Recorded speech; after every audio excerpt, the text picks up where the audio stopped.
Bir insan komplike bir varlıktır ve kendisini birçok açılardan tanımlar, tanıtır. Ama hele kimlik sorununun, ontolojik sorunların veya siyasi, sosyal, kültürel anlamda sorunların yaşandığı bir coğrafyada bir birey kendini nasıl tanımlar açıkçası tam bilmiyorum. Good afternoon, everyone. My name is Abdullah Rahim.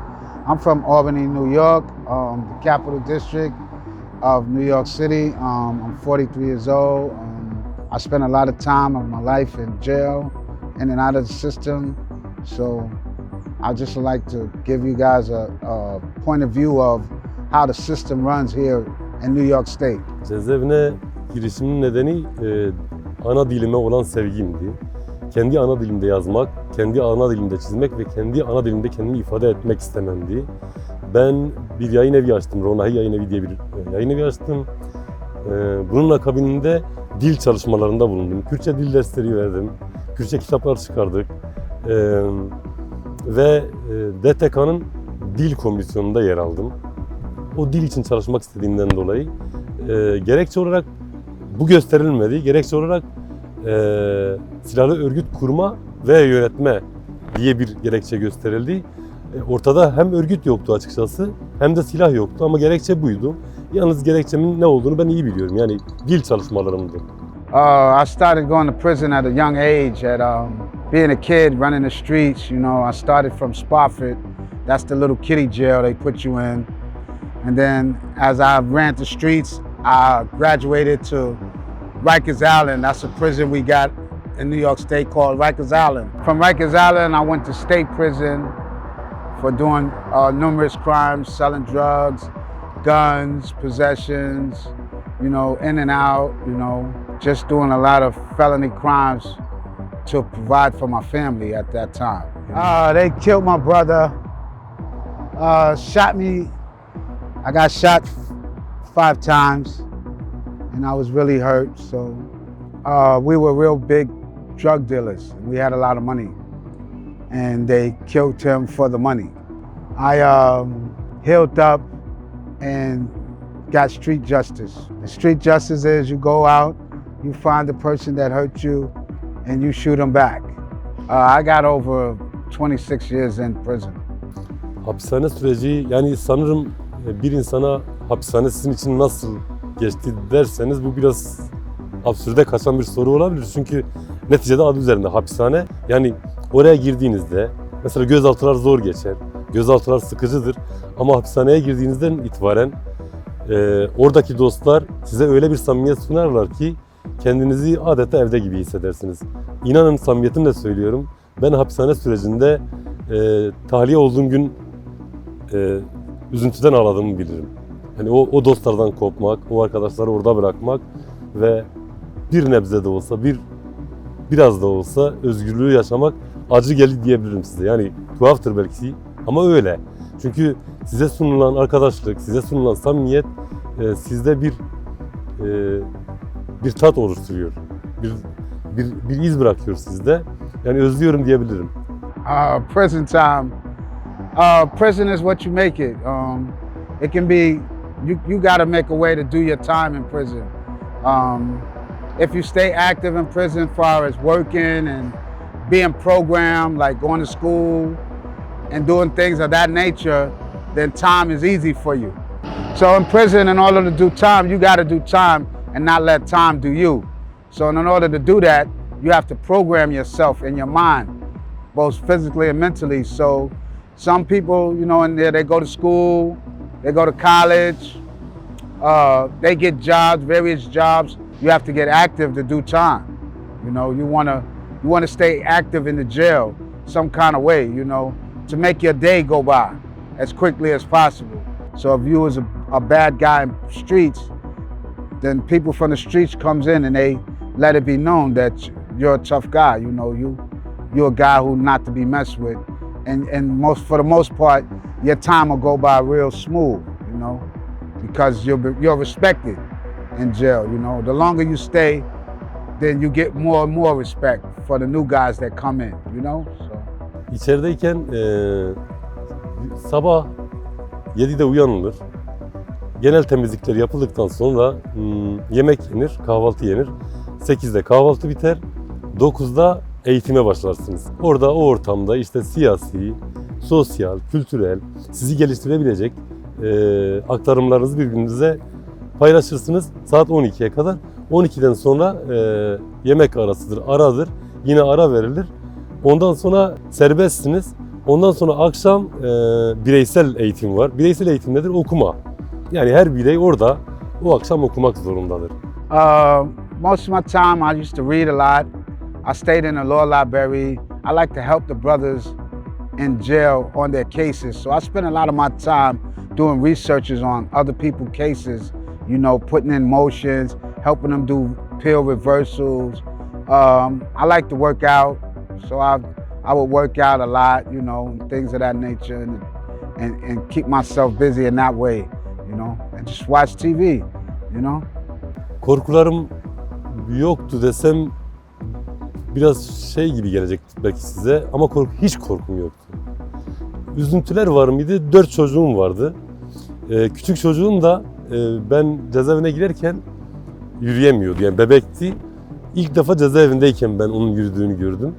O biraz beni duygulandırdı ama korku yoktu. Yani o zaten son durak orası. Oradan sonra neden korkacaksınız? Ne sizi korkutacak ondan sonra? Nereye atacaklar sizi? Oraya atacaklar. Dolayısıyla korku yoktu diyebilirim. My fear when I first went was, can I survive it? Will I make it through the night? My first time, that was my only fear.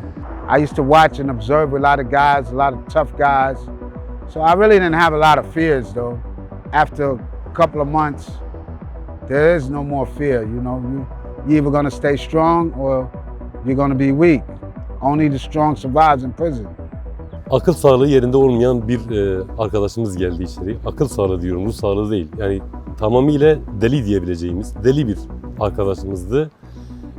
Savcı şey demişti, savcı ona fotoğraf göstermişti. Demişti sen yoksun bu karede. Varım demişti, bu benim, bu başı sarılı olan benim. Çocuk deli çünkü. Savcı da git lan demişti. Sen değilsin hadi tamam git buradan demişti. O da savcıya tükürmüştü. Savcı da ona 4 yıl ceza vermişti. O içeri girince kendimi muazzam kötü hissettim. Çünkü çocuk deli, bildiğiniz deli ama raporlu, %80 raporlu. Yani akıl sağlığı yerinde değil ve aramızda.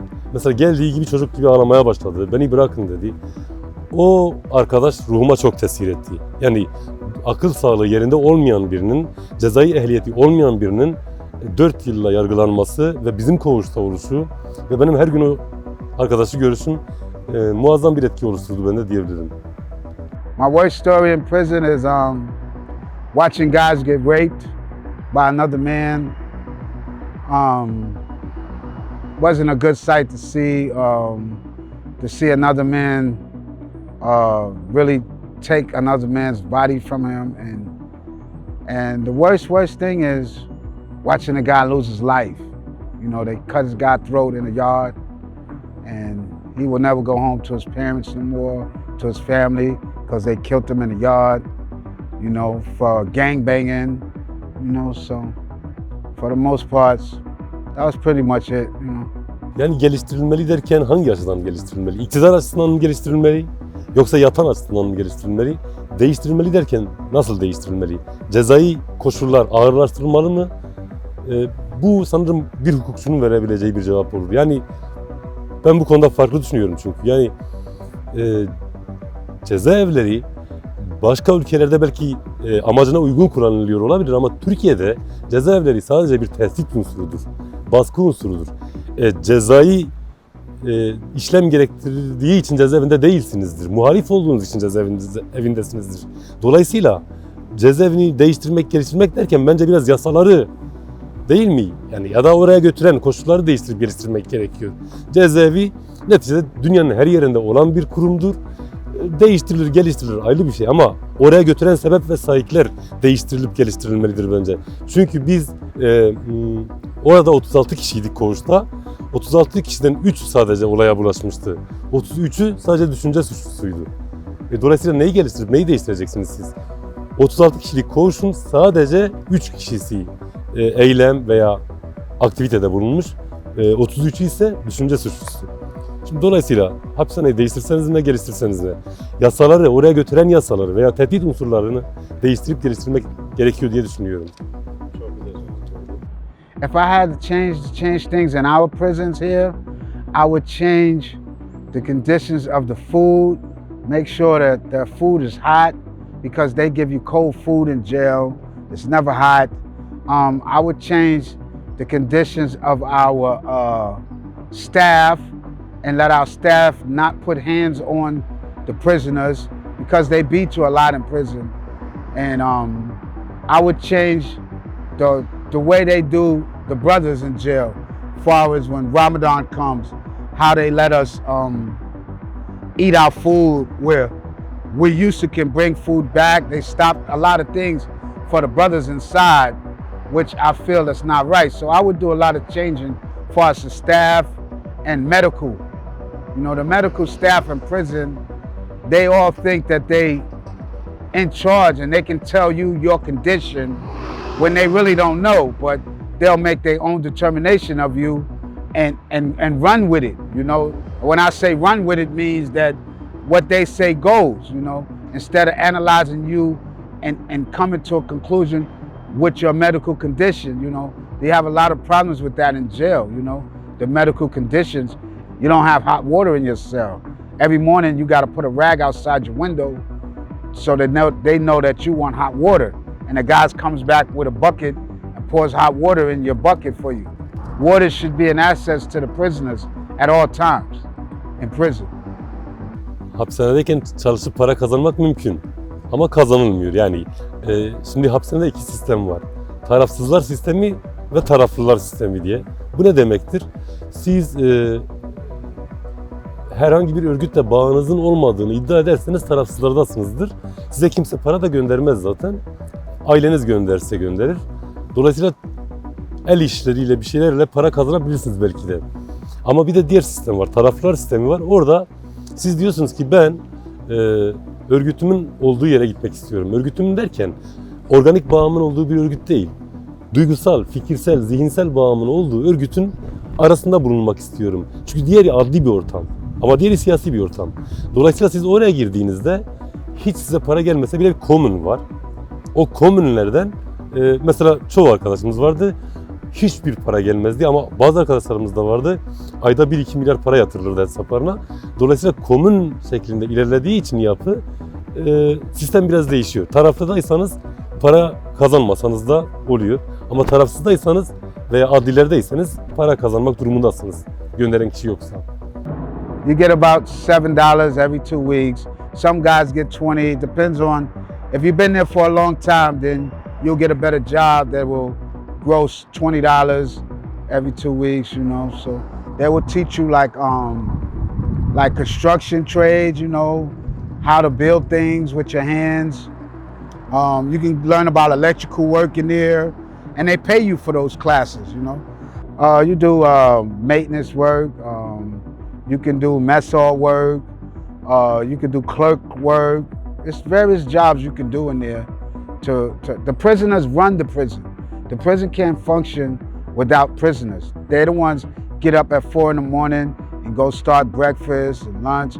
They're the ones that make sure the jail is clean. They're the one that make sure the food is on the tables. Without the prisoners, they can't run the jail. So they need the prisoners. Haftada bir telefon, ayda bir yüz yüze. Haftada bir telefonla görüşebiliyordun. 10 dakikalık bir telefon görüşme süresi. Ayda bir ise yüz yüze görüşebiliyordun. Yani yeterli olur mu? İnsan sevdiğinden doyar mı sevdiğine? Yeterli değil tabii ki. Ama öyle bir prosedür uygulanıyor. Well, to talk to your family and friends is every weekend. Some jails they got everyday visits. Attica you have every weekend visits. Most of the time you don't get visits from family in prison because you live so far. Now, as far as getting on the phone, you pretty much can use the phone every day. You just sign up for the phone list and get on the phone. You know, you get about 15 minutes and you talk to your family and that's it, you know. Yok, hayatımda hiç tam tersi. Tecrit ve ön yargı devam etmiyordu çünkü zaten benim alakam yoktu iktidarla. Hala da yok.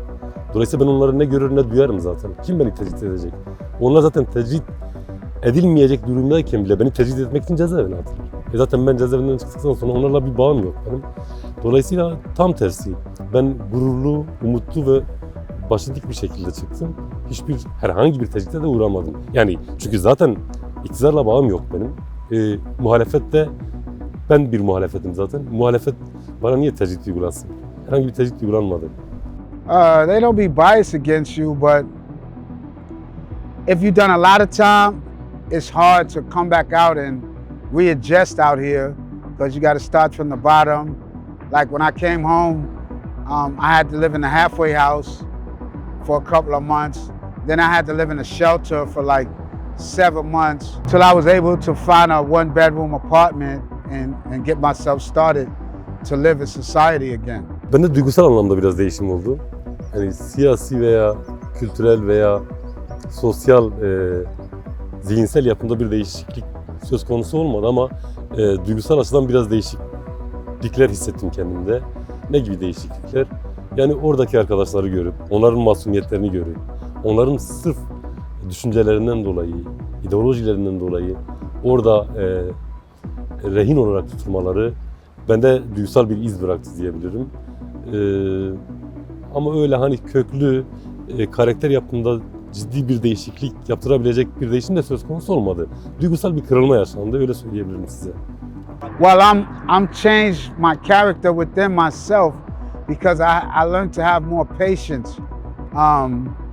That's the first thing. The second thing is people, places, and things. I changed the people and the places and things that I surround myself around now so that I can have a better life. I don't do no haram. I don't drink or drug. I have 10 years clean and sober now to make myself stay positive and work in society out here. So I changed a lot because I used to be a very mean and evil person to people. And I don't have that character no more. Mümkün, kesinlikle mümkün. Yani bu sizin bir kere suç tanımlamanıza bağlı. Yani suç nedir? Mesela örnek veriyorum. Ben bir Kürdüm ve benim en doğal hakkım dilimdir, ana dilimdir. Şimdi sen benim ana dilimi suçlarsan ve buna suç dersen, sen suçu nasıl tecrit edeceksin, soyutlayacaksın toplumdan? Ya da işte kimlik sorunu, etnik sorun ya da işte özgürlüğün kısıtlandığı bir yerde ve siz özgürlüğü kısıtlanmaya rağmen buna da suç diye tanım yaparsanız, suç diye tanımlarsanız bu relatif bir durumdur. Yani kim suçlu? Bana sorarsanız şu an bir sürü mücrim dışarıda, hatta iktidarda. Mücrim bunlar, suçlu. İnsan kanı var ellerinde. İnsan hukuku var boyunlarında. Bunlar suçlu. Sen cezaevine attığın adama suçlu diye tanım yapıyorsun da suç nedir? Toplumdan suçu soyutlamak mümkündür bence. Kesinlikle mümkündür. Mesela benim gibi bir adam, ben şunu da söyledim mahkemede, dedim ki ben, bunu samimiyetle söylüyorum, hala da öyle bir insanım. Yürürken karınca yuvasına falan rastlarsam yolumu mutlaka değiştiririm. Ben ömrüm boyunca bir insanın hukukunu yediğimi düşünmüyorum. Yiyemem. Yapıma ters. Ama ben terörist olarak gözaltına alındım ve hapishanede yattım. Terörist ne demek biliyor musunuz siz? Ya terörist diye addedilmemin nedeni de ana dilimdi. Ana dilimi yasaklamışsın. Bana diyorsun ki sen bu dili konuşamazsın. Bu dili konuşursan sen ülkeyi bölmeye çalışırsın. Böyle bir şey olabilir mi? Sen o zaman suç tanımını sorgula. Beni değil. I don't think it's not impossible, but it would never happen because people are always struggling. People are always in need. And when they can't, a lot of people here, they don't want to go and get educated or look for a job, so they turn to crime. So crime will be here when we're long gone. Crime was here before we was born, and crime will always be here. That's a fact. Minimal taleplerde buluşarak, minimal taleplerde insanoğlu yapısı itibariyle sınırsız bir haz istemine yatkındır, uygundur. Yani sizin bir arabanız olduğunda bu sefer arabam niye daha iyi bir araba değil diye üzülürsünüz. Arabanız yokken arabam niye yok diye üzülürsünüz. İnsanoğlunun isteklerini minimalize etmesi gerekiyor. Ama iktidarların da, yeryüzündeki tüm iktidarların da insan kainatın biriciğidir ilkesini göz önünde bulundurarak eğer iktidarı yürütmeye çalışırlarsa daha güzel bir dünya yaratılabilir. Hakikaten de öyledir. Ben bir Arap'ım, bir Kürdüm, Türk'üm, Ermeniyim, Yahudiyim. Bunu ben istemedim. Dilimi de ben belirlemedim. Var olan koşullarda bana bunlar öğretildi, bunlar söylendi. Ben de bunu yapıyorum. Sen beni bundan ötürü suçlarsan ve bana bir kimlik isnat edersen ben de o kimliğe karşı direnirim. Öldürseniz de direnirim. Öldüreceğinizi bilseniz de direnirim. Daha iyi bir dünya empatiyle ve talepleri minimalize etmekle mümkündür diye düşünüyorum. A peaceful world, a world where they don't make guns to hurt our children and to hurt people like people are getting these guns and doing a lot of violence. I would like a world where no guns are being made. No guns. Then we won't have so many deaths.